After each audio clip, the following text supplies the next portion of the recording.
Hello बच्चों, कैसे हैं आप सब। आज हम लेकर आए हैं 2020 का सेट नंबर 6 जो कि सबसे लास्ट सेट है। सेट नंबर 5 तक हमने कंप्लीट देख लिया है। हमने 2022, 2020, 2021, 2023 ये सभी सेट हमने सॉल्व कर लिए हैं बेटा। सभी के लेक्चर हमारे प्लेलिस्ट पर मिल जाएंगे, हमारे चैनल पर मिल जाएंगे।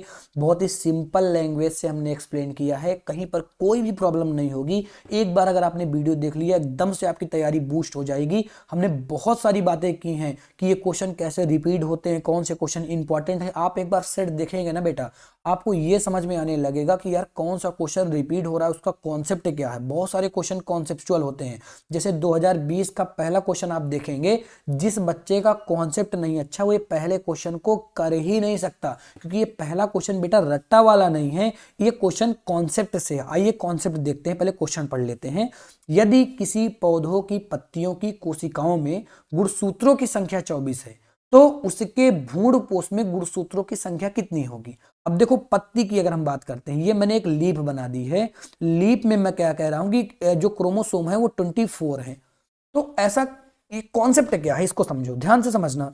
हमें एक चीज पता है कि जो भ्रूणपोष होता है, एक चीज तुमको पता होना चाहिए, भ्रूणपोष हमारा 3n फॉर्म में होता है। किस फॉर्म में होता है? 3n फॉर्म में होता है।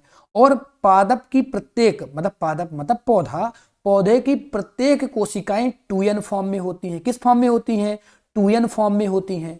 और पूछा है गुणसूत्रों में कितने, मतलब भ्रूणपोष में कितने गुणसूत्र होंगे। यदि लीफ में यानी पत्ती में 24 है तो कैसे इस क्वेश्चन को आप सॉल्व करेंगे, मैं तरीका बताता हूं, कभी भी आपसे गलत नहीं होगा ये क्वेश्चन। देखो, लीफ की बात करते हैं तो लीफ की प्रत्येक कोशिकाएं 2n फॉर्म में होंगी। तो 2n बराबर कितना हो गया? 24 हो गया। तो 2n बराबर 24 दे रखा है इसमें, क्योंकि इसमें लिखा हुआ कि पत्तियों में गुणसूत्रों की संख्या 24 है। तो n बराबर कितना हो जाएगा? n बराबर हो जाएगा 24/2। काट देंगे तो आ जाएगा, कितना आ जाएगा? 12 आ जाएगा। तो n बराबर कितना आ गया? 12 आ गया। अब पूछा है कि भ्रूणपोष में संख्या बताओ। तो अगर आपको यह पता है बेटा कि भ्रूणपोष 3n फॉर्म में होता है, तो n की जगह आपको 12 रख देना है। 3 गुणे 12, 12 दूनी 24, 12 तिहाई 36। तो ऑप्शन क्या हो गया? 36। और 36 नंबर कहां पे देखने के लिए मिल रहा है? ऑप्शन नंबर सेकंड में। यहां पर आप सही कर लेंगे, इसको ऑप्शन नंबर सेकंड कर लें और इसको ऑप्शन नंबर थर्ड कर लें। ऑप्शन नंबर सेकंड में 36 आपको देखने के लिए मिल जाएगा।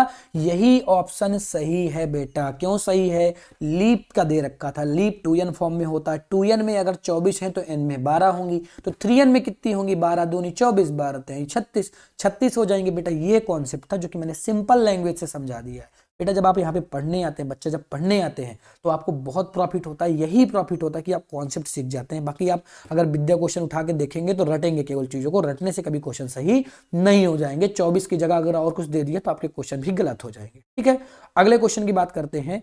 पूछा गया फिर से एक बहुत ही प्यारा सा कॉन्सेप्ट आ गया है। पूछा गया है इंटरस्टिशियल काइजमेटा किसमें पाया जाता है? यूनिवैलेंट, बाईवैलेंट, यूनि व बाईवैलेंट दोनों में, इनमें से कोई नहीं।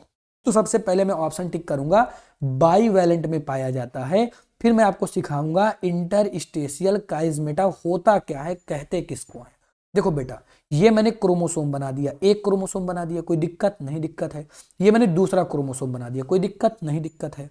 जब ये दोनों क्रोमोसोम आपस में ऐसे मिल जाएं कि दोनों की एक एक भुजा मिलने लगे, ये स्थान पर सपोज दैट दोनों की एक एक भुजा मिली, तो यहां पर एक एक्स आकार की स्ट्रक्चर बनती है।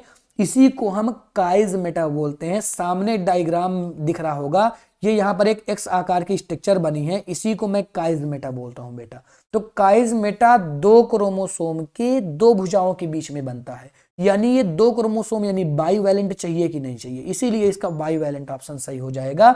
यही आपका सिंपल सा एक कॉन्सेप्ट था जो आपको समझ में आ गया होगा। नेक्स्ट क्वेश्चन की बात करते हैं। अम्लीय वर्षा सर्वप्रथम देखी गई, डायरेक्ट याद रखने वाला बेटा क्वेश्चन है। अम्लीय वर्षा सर्वप्रथम अमेरिका में देखी गई थी। कहां पर देखी गई थी? अमेरिका में, क्योंकि अमेरिका में ही सबसे पहले इतनी ज्यादा फैक्ट्री वगैरह पड़ी थी।